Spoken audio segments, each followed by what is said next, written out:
Hey guys, it's Jan, Not a Real Farm. So I brought the sprouter machine back out today, guys. When we did this a couple of days ago, I had put several different seeds inside the machine. Some were radish, some were mustard, some were green onions. So today what we're gonna do is, now remember, this is all about efficacy of seed as well. I've had some of these seeds for a little while, so some of them might not have sprouted. Normally with sprouts, you're gonna sprout, you can actually consume your sprouts within 24 hours, 24 to 48 hours.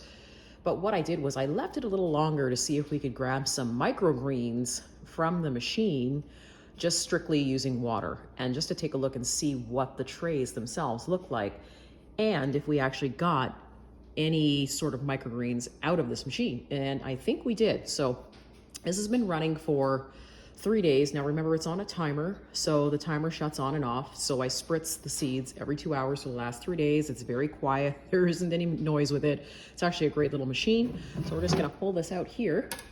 You can see here that some of the seeds I've actually dripped by accident inside here, but they've already started to sprout. And so the first tray, I believe what I did was I put in green onions, there was some radish, and there was some mustard in there as well. And I think there's some alfalfa. Now this one is the oldest seeds. One of the things that I've realized is with green onion sprouts, they take the longest to sprout. So I may leave this tray in a little bit longer. So here we go here. You can see that there are still a lot of seeds here that still need to be sprouted. Now I've learned that sometimes this can take up to a week, but you can see here that we've got some good sprouting going on. So that's tray number 1. And tray number 2, here is the mustard, the radish.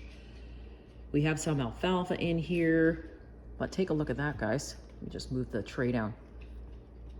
Isn't that amazing? So it actually gave me a fair amount of sprouts, or microgreens, I should say. They were sprouts about 48 hours ago, but they've turned into microgreens now. So let's take a look here and see what they look like on the bottom. All right. If we lift these out, you can actually see that they've almost like a little carpet is underneath. So you'll still get the shells underneath, the little seeds, obviously, some of them that haven't sprouted.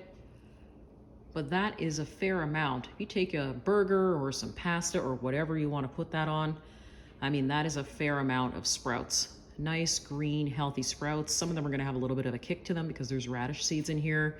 And of course, mustard. So that would be a great addition. Whoops, there goes some. That would be a great addition actually to your burger or anything that you've got. Or hey, just take a handful and eat it on its own. But yeah, so this actually works fairly well.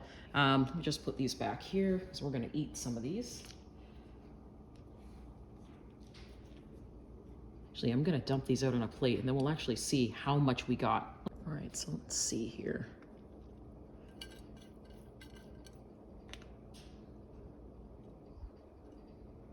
Of course, the dog loves when I drop bits and pieces on the floor, so he's already taking advantage of the fact that he's eating mustard greens right about now, the little sprouts. So this is from just this one tray. So if you're not able to grow salad in the winter, this is a great alternative. Now, like I said, I'm on the fence with sprouting. I look at all the seeds that are in here and I think, gosh, you know, I could grow this out to a full-size plant. But in the wintertime when everything is shut down, it's a good alternative to just get those greens and vitamins in there. So here we go. So essentially, this is what's left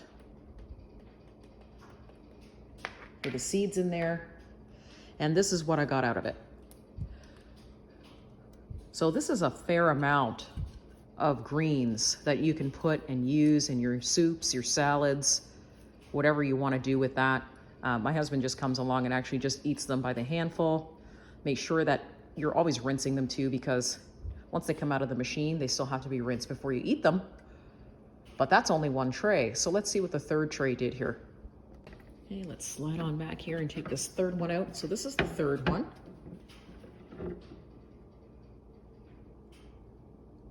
And so there's quite a lot of greens in this one as well. You're always going to have some seeds that for whatever reason, the viability of the seed doesn't necessarily work out and they're going to stay dormant and they're not going to sprout.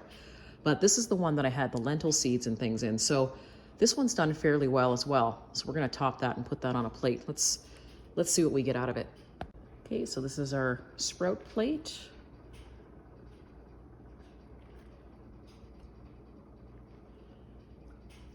I mean, this is a lot of sprouts. This will take us a couple of days, a few days actually, to eat all these.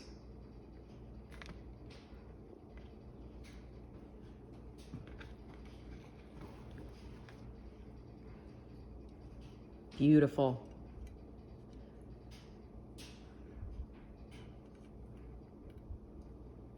So like I said, guys, you know, it's one of those things, if it doesn't matter how you're sprouting. I've had this sprouting machine actually for years, and a lot of you, thank you very much, have inspired me to dig out my sprouting machine and just get with it.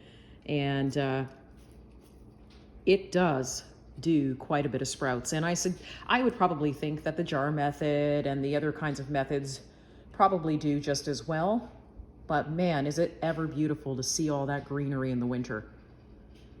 So tonight we're going to throw this in our soup. I've got a little bit of a salad happening, so we'll top that too. And yeah, I just wanted to share that with you, that the little microgreens have turned out fantastic. Here's what the lentils look like that I've sprouted. And we're going to be consuming that tonight with dinner. So sprout away, guys. I'm guessing that these sprouts that because I've grown so much mustard, are probably going to give a little bit of a kick with the radish. But what a beautiful sight to see. Anybody who hasn't actually tried the sprouting method or microgreen method, give it a try.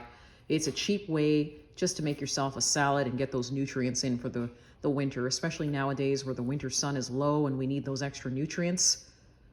Give it a try.